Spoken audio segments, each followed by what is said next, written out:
Ako, wala akong pakialam kung maputi ito o maitim. Ako din. Pero minsan mas gusto ko siya kapag maputi. Hilig ako sa maputi. Napofrustrate ka ba kapag dito matigas? Ay, oo naman. Halos lahat naman tayo, ha? Lalo na mga kababaihan.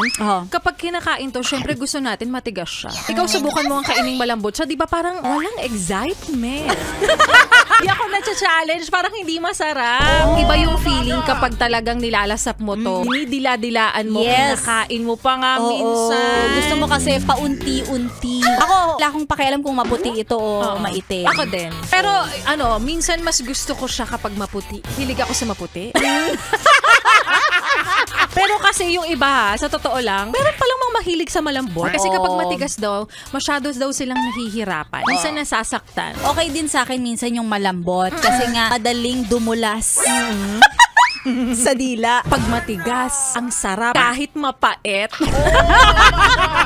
Ano ba yung pinag-uusapan namin? Like a barista. Ay, ito na. Kung kayo ba, na-frustrate kayo, parang nahihirapan kayo kumain kapag matigas o malambot ang chocolate. Chocolate? Sa akin, chocolate.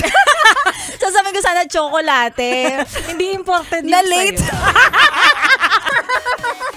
Napayes ka ba? Sa napanood mo, yes friend? Alam mo na ang gagawin mo, ha? Hit like and subscribe. And click the notification bell para ma-update ka namin. Kung Gusto mo, mag-comment ka pa. hindi ka namin iisnabin. Go, yes, friend!